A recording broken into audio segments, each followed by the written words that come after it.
시온 찬양대 귀한 찬양 감사합니다. 하나님께서 기쁘게 받으신 줄로 믿습니다.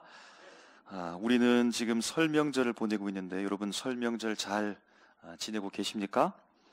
여러분 설 명절 때 어떻게 인사하죠? 구정이니까 새해 복 많이 받으십시오 인사하기도 하고, 또 고향에는 잘 다녀오셨냐고 그러면서 여러분 이런 물음을 가지는 거죠. 본가에 잘 다녀오셨습니까? 본가는 어디십니까? 이렇게 묻죠. 본가라는 말은 분가하기 전에 살던 집, 부모님이 살고 계신 집이라고 하는 뜻이라고 합니다. 친정 또는 처가에 여러분 잘 다녀왔냐고 그렇게 인사하는데 모두가 다 집을 가리키고 있습니다. 본가나 친정으로부터 여러분 나만의 집을 세웠죠. 명절이라고 하는 것은 무엇입니까? 본가로부터 나만의 집을 지었는데 이제 명절이 되어서 내가 지은 새로운 집을 두고서 이전에 살던 집으로 잠시 돌아가는 것이 명절이다라고 그렇게 볼 수 있겠습니다. 그러므로 집은 나 자신이라고 그렇게 할 수 있겠습니다. 그래서 집을 세운다라고 하는 것은 나를 세운다는 거죠. 나를 실현한다는 것, 더 나아가서 나의 세상, 내가 만드는 세상을 만든다라고 하는 것이 집을 만든다라고 볼 수 있겠습니다. 본가나 친정은 여러분 부모님께 내가 붙어 있었던 예전의 나, 어릴 적 과거의 나였다면, 분가한 집은 독립된 나만의 집을 세우고 새로운 집을 세운다라고 볼 수 있겠습니다. 그래서 집을 만든다, 집을 세운다라고 하는 것은 나를 만든다, 나를 세운다, 나만의 세상을 만들어 간다, 이렇게 볼 수 있겠습니다. 이런 의미를 가지고서 다시 한번 제가 인사 겸 물을 때 생각해 보시기 바랍니다. 본가는 잘 다녀오셨습니까? 친정은 잘 다녀오셨습니까? 집안에 별일 없으십니까? 집안은 평안하십니까? 집에 좋은 일이 있습니까? 여러분 성명절을 맞이해서 우리 집과 가문 가운데 하나님의 놀라운 은혜와 은총이 충만하시기를 주님의 이름으로 축복합니다. 그렇습니다. 사람은 자기만의 집을 만드는데요, 좋은 집을 만들기를 원합니다.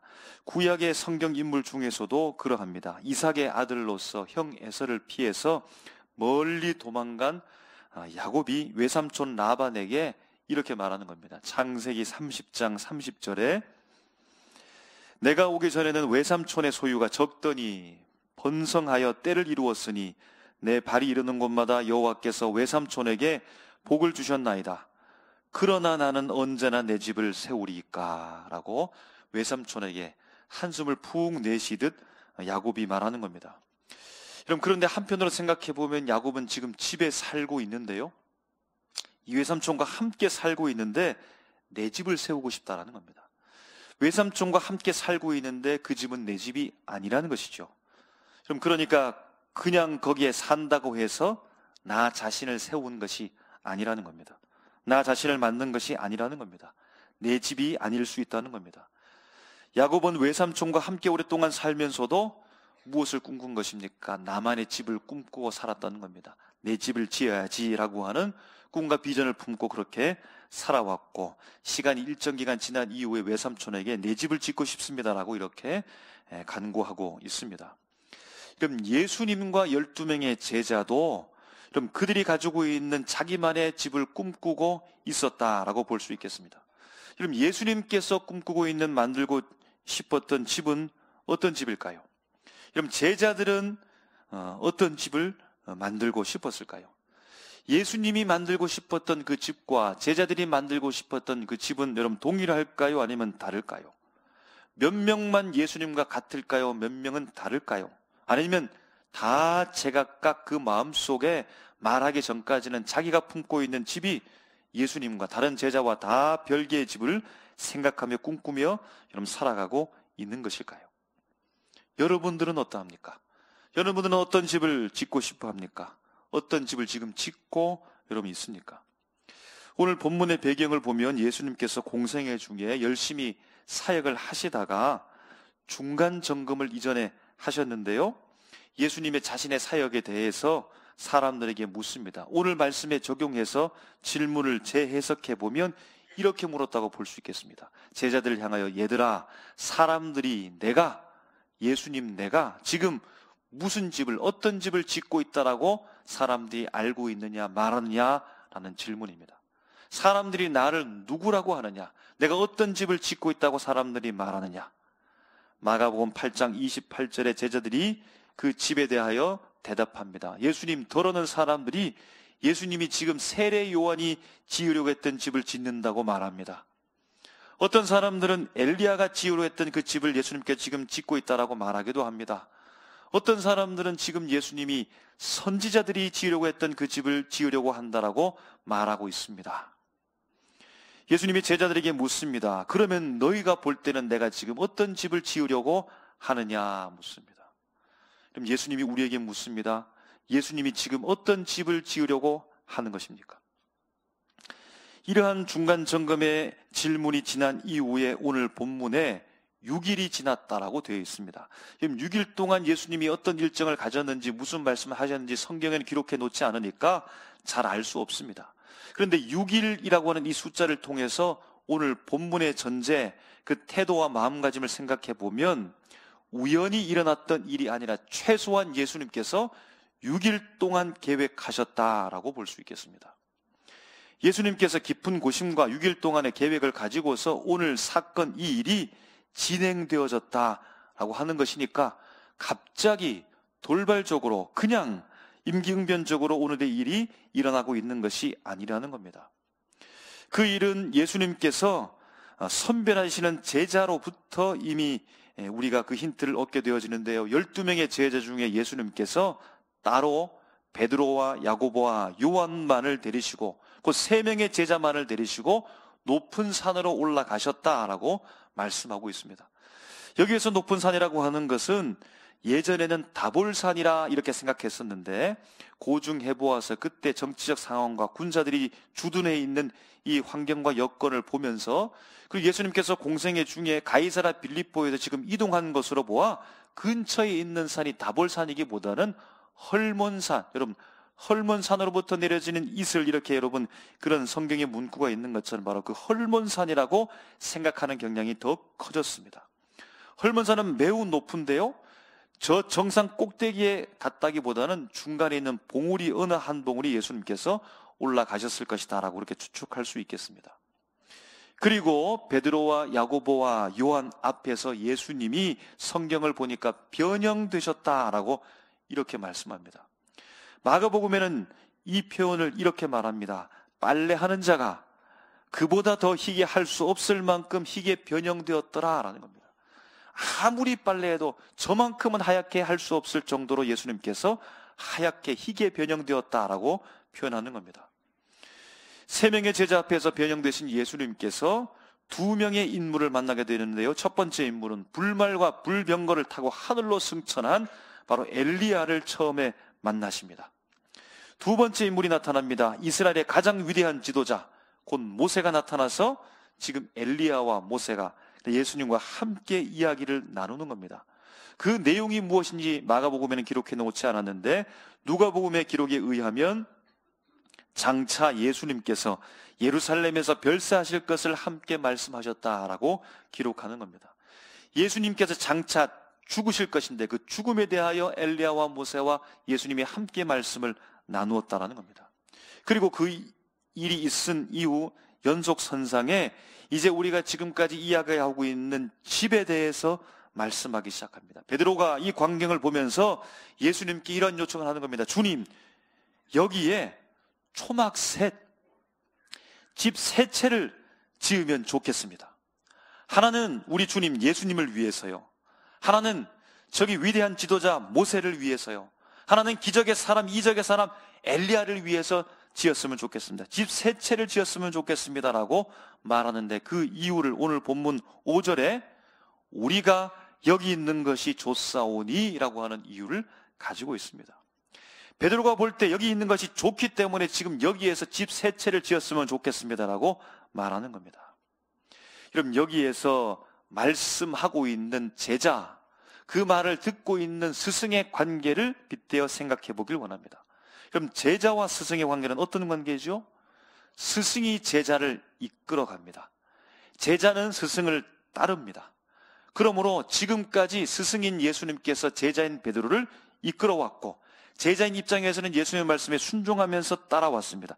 그런데 오늘의 분위기는, 본문의 분위기는 반대가 되고 있다는 겁니다. 곧 제자인 베드로가 지금 예수님을 이끌어 가려고 한다는 겁니다. 적극적으로 자기 주장을 지금 펼치고 있다는 겁니다. 그럼 그런 만큼 그 속에 꾹꾹 눌러 담고 참았던, 그가 원했던 것을 지금 예수님께 적극적으로 쏟아내고 있다라고 이렇게 볼 수 있겠다는 겁니다. 자기 자신 속에 그동안 품고 있었던, 혹은 감추고 있었던, 말하고 싶었지만 제자이기 때문에 스승 예수님께 감히 말하지 못했던, 그러나 자기 생각에는 결정적인 순간이 왔다라고 생각하고 지금 예수님께 그 속에 품었던 것을 말합니다. 자기 자신이 그동안에 짓고 싶었던 그 집에 대해서 말씀하고 있다는 겁니다.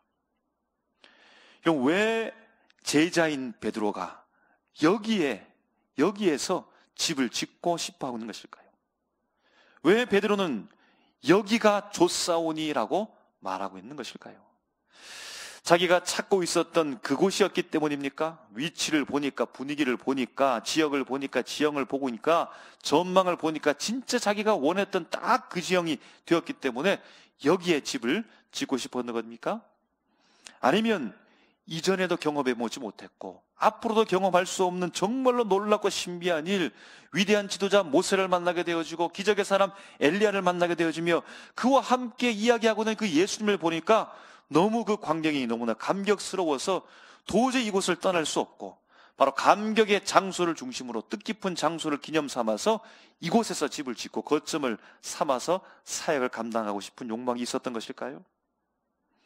자기 기대는 아니지만 그 기대를 훌쩍 뛰어넘는, 도저히 경험할 수 없는 그 이상의 어떤 것을 그가 발견했기 때문에 여기가 좋사오니 여기서 집을 짓고 싶습니다라고 그렇게 요청했던 것일까요?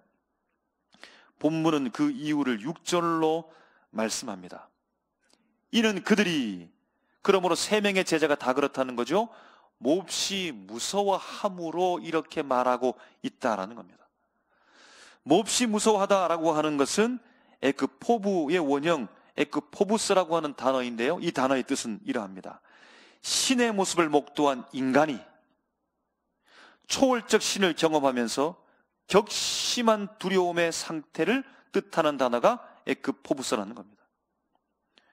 즉 그들이 지금 갖는 두려움은 죄인된 인간으로서 거룩하신 살아계신 그 하나님을 바라보며 두렵고 떨리는 경외심을 가지고 지금 바라보고 있다라는 겁니다. 바로 예수님께서 영광스럽고 신비로운 신의 모습으로 그들에게 비춰지고 변화되어졌기 때문에 그 신적 권위 앞에 연약한 인간, 죄인인 인간이 두려워 떨고 있다라는 겁니다. 그러므로 지금 제자들이 두렵다라고 하는 것은 그저 초자연적인 기적적인 현상 때문에 벌벌 떨고 있는 무서움과는 다른 것입니다. 예수님의 그 신적 권위를 바라보면서 그 전에 생각했던 예수님과 전혀 다른 모습으로 나타나신 그 예수님에 대하여 알지 못함으로 두려워하고 무서워하고 있다라는 겁니다. 그러므로 사실은 더더욱 여기가 좋은 곳이 맞는 거죠. 여기가 좋은 곳이 맞습니다. 그러므로 더더욱 여기에 집을 지어야 되는 것도 여러분 맞지 않겠습니까? 엘리야가 어떤 사람입니까? 엘리야는 구약의 선지자를 상징합니다. 엘리야는 그야말로 여러분 기적의 사람이죠. 바울과 아세라 선지자 850명과 자기 한 명이 대결해서 승리했던 용감한 사람입니다. 그의 활약상을 우리는 잘 알고 있습니다. 그에 대한 예언을 말라기 4장 5절 말씀에 이렇게 예언합니다. 보라, 여호와의 크고 두려운 날이 이르기 전에 내가 선지 엘리야를 너희에게 보내리니 아멘. 그러니까 말라기 마지막 종말의 때에 나타나게 될 인물이 엘리야인데 그 엘리야가 지금 예수님께 3명의 제자 앞에 나타났다라는 겁니다. 모세는 어떤 인물입니까? 모세는 구약의 율법을 상징하는 인물입니다. 여러분, 모세는 두말할 필요도 없는 인물이죠. 400년 동안 애굽에서 종살이하고 있는 이스라엘 백성들을 출애굽시킨 주역입니다. 그리고 그에 대하여 신명기 18장 15절 말씀에 이렇게 기록하면서 예언합니다. 내 하나님 여호와께서 너희 가운데 내 형제 중에서 너를 위하여 너와 같은 선지자 하나를 일으키시리니 너희는 그의 말을 들을지니라. 아멘. 이 말이 똑같이 우리가 읽었던 본문 말씀에 기록되어져 있습니다. 바로 변화산에서 예수님께서 들은 말씀과 동일하다는 것입니다. 종말에 나타날 이 두 인물이 지금 예수님과 함께 있습니다. 종말에 나타날 예고된 이 인물이 지금 제자 3명들 앞에 있으니까 여러분 바로 여기가 좋은 곳임에 틀림이 없지 않겠습니까? 그러므로 바로 여기에 여러분 집을 짓는다라고 하는 것은 마땅한 의견이 아니겠습니까? 여러분 이보다 좋은 것을 찾을 수가 있겠습니까? 그러므로 그냥 무서워 벌벌 떨지 말고 무서워할 이유가 없으며 이보다 확실한 장소가 없음을 이해하고 바로 여기에 당장 집을 짓고 거점을 차리고 사역을 진행하는 것이 바로 여러분 맞지 않겠습니까? 라는 의견입니다. 그럼 베드로와 야고보와 요한은 여기가 좋사오니 초막셋을 짓고 선지자의 대표되는 엘리야와 함께 율법권 하나님의 말씀의 대표자인 모세와 함께 이 선지자와 율법의 완성자로 오신 예수님과 함께 이 모든 사람과 함께 여기 집을 짓고 거점을 마련하여 사역을 감당한다라고 하는 이 의견, 여러분 얼마나 좋은 의견입니까? 그럼 지금까지 예수님께서 제자들을 이끌었다면 여러분 이번만은 제자들 따라야 되는 것이 아니겠습니까? 여기서만큼만은 베드로 제자의 말을 여러분 들어야 하는 것 아닐까요? 그럼 살아계신 하나님의 의견은 어떨까요? 주님의 뜻은 어떠하겠습니까? 하나님께서 7절 말씀에 이들에게 말씀하시기를 마침 구름이 와서 그들을 덮으며 구름 속에서 소리가 나되 이는 내 사랑하는 아들이니 너희는 그의 말을 들으라 하는지라 라고 말씀하고 있습니다. 하나님께서 여기서 집을 지어라, 짓지 말아라, 어떻게 지어라, 다른 곳으로 가라, 조금 위치를 이동시켜라, 지금은 아니다, 이런 구체적인 답을 해줄 수도 있었겠지만 하나님께서는 그저 말씀하시기를 내 사랑하는 자, 이 아들 너희는 그의 말을 들을지니라 라고 하면서 이 결정권을 예수님께 일임하는 듯 합니다. 이제 예수님께서 말만 하시면 그대로 따라야 되는 겁니다. 하나님도 다 거기에 동의하신다라고 말씀하셨으니까 주님께서 어떻게 말씀하실까 그 말만 기다리고 있는데 예수님께서 아무 말이 없으십니다. 예수님께서 어떻게 말씀하셨더라 기록이 되어져 있지 않다라는 겁니다. 사실 그 기록되지 않은 것도 의도된 것이라고 볼 수 있겠습니다. 그저 행동만 하시는데요 9절 우리가 읽었던 마지막 말씀에 이렇게 기록합니다. 그들이 산에서 내려올 때에 예수께서 경고하시되 인자가 죽은 자 가운데서 살아날 때까지는 본 것을 아무에게도 이르지 말라 하시니 라고 말합니다.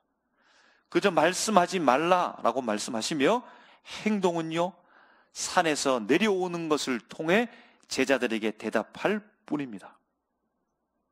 어떻게 해라, 어떤 설명이다, 어떤 뜻이다 라고 예수님께서 구체적으로 말씀하지 않고 스승된 본분을 보여주는 겁니다.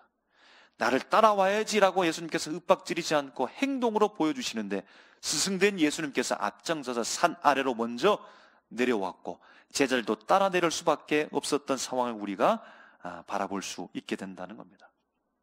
예수님의 내려오신 행동으로 제자들에게 대답하는 것입니다. 여러분, 그러므로 예수님께서 지으려고 하시는 그 집이 무엇인지, 예수님께서 짓고자 하시는 그 집이 어느 곳에 위치해야 될지에 대하여 우리가 조금씩 좁혀서 이해해 볼 수 있겠습니다. 그럼 먼저 예수님께서 지으려는 그 집이 아닌 것부터 살펴보면 어떡합니까? 예수님께서 지으려고 하는 그 집이 아닌 장소, 그 장소는 곧 산 위는 아니라는 것이죠. 그럼 어떤 사람들이 있는 곳, 어느 곳이 아닙니까? 엘리야가 있는 곳은 아니라는 겁니다. 모세가 있는 곳도 아니라는 겁니다. 그러면 이제 반대로 맞는 것은 어딜까요? 맞는 것은 산 아래라는 겁니다. 산 아래에 예수님께서 집을 짓겠다는 겁니다. 그럼 이 산 아래는 어떤 곳을 의미하는 것입니까? 이 산 아래에는 우리가 알 수 있는 것은 모세가 없는 것이죠. 엘리야가 없는 것입니다.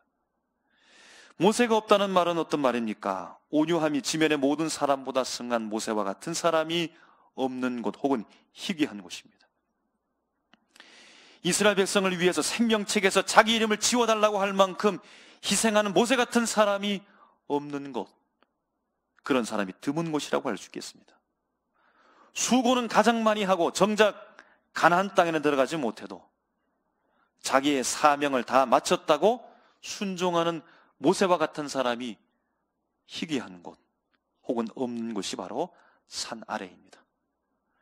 여러분, 엘리야가 없다는 말은 무슨 말입니까? 우상을 섬기는 대적들과 맞서 싸우는 엘리야 같은 사람이 없는 곳, 희귀한 곳입니다.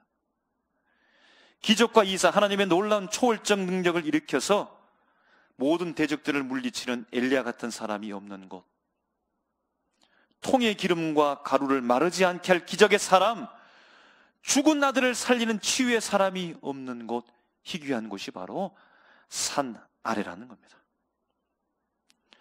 여러분, 그러면 이 산 아래에는 도대체 어떤 사람이 있기에 예수님께서 그곳에 집을 짓겠다는 말입니까? 우리가 읽었던 본문의 9절 말씀에 예수님께서 이렇게 말씀하죠. 인자에 대하여 아무에게도 이 본 것을 이르지 말라. 아멘. 여러분, 산 아래에는 인자를 모르는 사람들로 가득 차 있는 곳입니다. 오병이어의 기적을 경험하고도 여전히 염려, 걱정하는 사람들이 가득한 곳, 칠병이로서 4,000명을 먹이는 놀라운 기적을 예수님을 통해 그들이 목도했음에도 불구하고 그저 예수님이 먹을 것만 주는 분으로 생각하며 오해하는 사람들이 가득한 곳,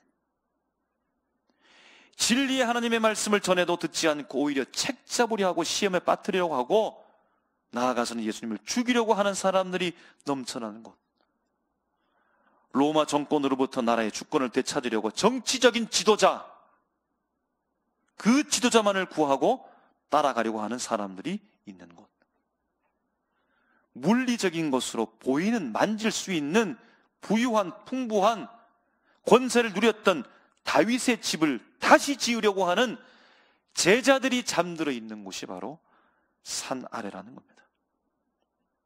여러분, 우리는 어떤 집을 지으려고 합니까? 우리가 지으려고 하는 집은 어느 곳에 지으려고 합니까?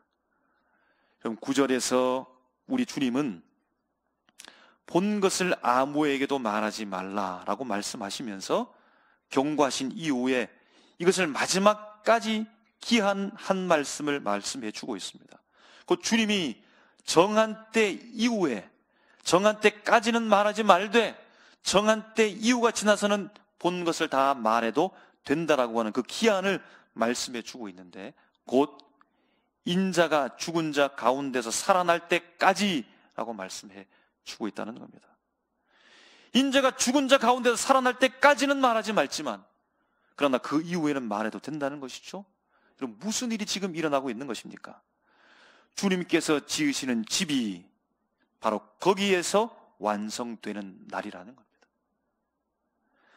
바로 그때가 예수님께서 십자가에서 죽으시고 부활하시는 때 그 기한을 예수님께서 말씀한다는 겁니다. 여러분, 십자가 아래에서 부활의 기쁨을 노래하는 집을 세우셨는데, 여러분, 그 집이 어떤 집입니까? 여러분, 십자가를 두고서 매주 부활을 노래하는 곳이 어디입니까? 여러분, 이곳 교회이죠. 여러분, 그래서 여러분 교회를 하나님 나라의 모형이라고 하는 겁니다. 교회를 하나님 나라의 형상이라고 하는 겁니다. 교회를 하나님의 나라를 미리 맛보는 곳이라고 말씀하는 겁니다. 사랑하는 사명교회 성도 여러분, 모세는요, 언약의 십계명 두 돌판을 가지고서 감격에 겨워 그 시내산 위에서 그냥 혼자 살지 않고 자기를 대적하고 반격하고 우상을 섬기고 있는 그 수많은 백성들 산 아래 밑으로 내려왔습니다. 기적의 사람 엘리야, 하나님부터 말씀을 듣고 약속을 붙잡고 살아가고 있는데 그 혼자만 살아가고 있는 것이 아니라 문제가 많은 산 아래로 향해 내려왔습니다. 그럼 예수님은 어디로 오신 겁니까? 천상 하늘로부터 이 땅으로 내려오신 것입니다. 육신, 성육신 하신 겁니다. 변화산 아래, 그 산 아래로 내려와 십자가를 향해서 예수님께서 가셨다는 겁니다. 여러분, 그래서 궁극적으로 예수님께서 하나님의 나라를 만드신 겁니다. 우리 곧 십자가 안에서 부활의 기쁨을 노래하는 우리 교회가 그럼 지어야 할 집은 바로 어떤 집입니까? 하나님의 집, 하나님의 나라, 하나님의 세계입니다. 그 위치는요, 높은 자리, 영광의 자리가 아니라 아직 예수를 알지 못하는 사람들이 가득한 곳에 지어야 합니다. 예수님의 이름으로, 예수님의 힘과 예수님의 정신과 예수님의 영적인 권세를 가지고서 집을 지어야 합니다. 그럼 그 집은 예수님의 이름으로 십자가 고난과 주님의 능력으로 지어지는 줄로 믿습니다. 여러분, 우리는 가끔 하나님 앞에 원망의 기도를 할 때가 있죠. 하나님, 왜 나를 여기에 두십니까? 왜 내 주변과 상황은 이러합니까? 왜 산 위가 아닙니까? 주님, 영광 보고 싶습니다. 능력 가운데 권능으로 충만한 곳에 살고 싶은데 왜 아닙니까? 왜 산 아래로 저를 자꾸만 내려가게 하십니까? 문제와 고난과 공격과 아픔과 어려움으로 가득한 곳으로 주님, 왜 자꾸만 저를 내려보내십니까? 제 의견은 무시하십니까? 주님께서 자꾸만 산 아래로 내려가라고 하십니다.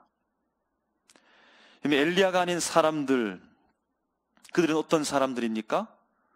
목숨을 다해 예수의 이름으로 살아가는 사람들이 잘 보이지 않는 것입니다. 여러분, 오히려 힘들게 하는 사람들이죠. 바리새인과 서기관, 사두개인 같은 공격하는 사람들을 주님께서 만나게 하십니다. 여러분, 모세가 아닌 사람들은 어떤 사람입니까? 아낌없이 다 주고 욕심 없이 사명을 다 감당하는 사람들이 아니라 그런 사람들이 잘 보이지 않습니다. 오히려 자기 것 챙기고 유익이 없으면 한 번에 돌아서는 사람들, 모세를 대적했던 고라, 다단, 아비람, 온 같은 사람들을 주님이 왜 만나게 하십니까? 여러분, 우리 주님의 뜻은 바로 거기이기 때문입니다. 하나님의 나라가 선포되어지고 확장될 그 장소는 바로 거기이기 때문입니다. 그 사람들 속에 하나님께서는 하나님의 나라, 하나님의 집을 세우고자 원하시기 때문에 나를 그곳에, 우리를 이곳에 보내셨다라는 사실입니다. 바로 거기에서 십자가를 세우고 부활의 기쁨을 노래하면서 찬송하는 주의 몸된 교회를 섬기기에 주님께서 우리를 부르셨다는 사실을 믿으시기 바랍니다. 여러분, 우리 교회가 어떤 교회를 지기를 원하고 있습니까? 여러분, 우리 자신이 어떤 집을 짓고자 지금 원하며 부단히 땀 흘려 수고하고 있습니까? 바로 주님이 원하시는 곳에 예수의 이름으로 하나님 나라의 집을 세우시기를 주님의 이름으로 축복합니다. 힘들고 어렵고 고난이 많고 문제가 많고 나를 공격하고 아픔과 힘듦으로 나를 몰아세우는 바로 그 장소가 주님께서 보내신 장소라는 사실을 여러분 기억하시고, 바로 우리 교회가, 우리 자신 한 사람 한 사람이 복음을 가지고서 주의 몸된 교회, 하나님의 나라의 집을 잘 세워가는 사명을 감당하는 우리 모두가 되시기를 주님의 이름으로 축복합니다. 이 시간에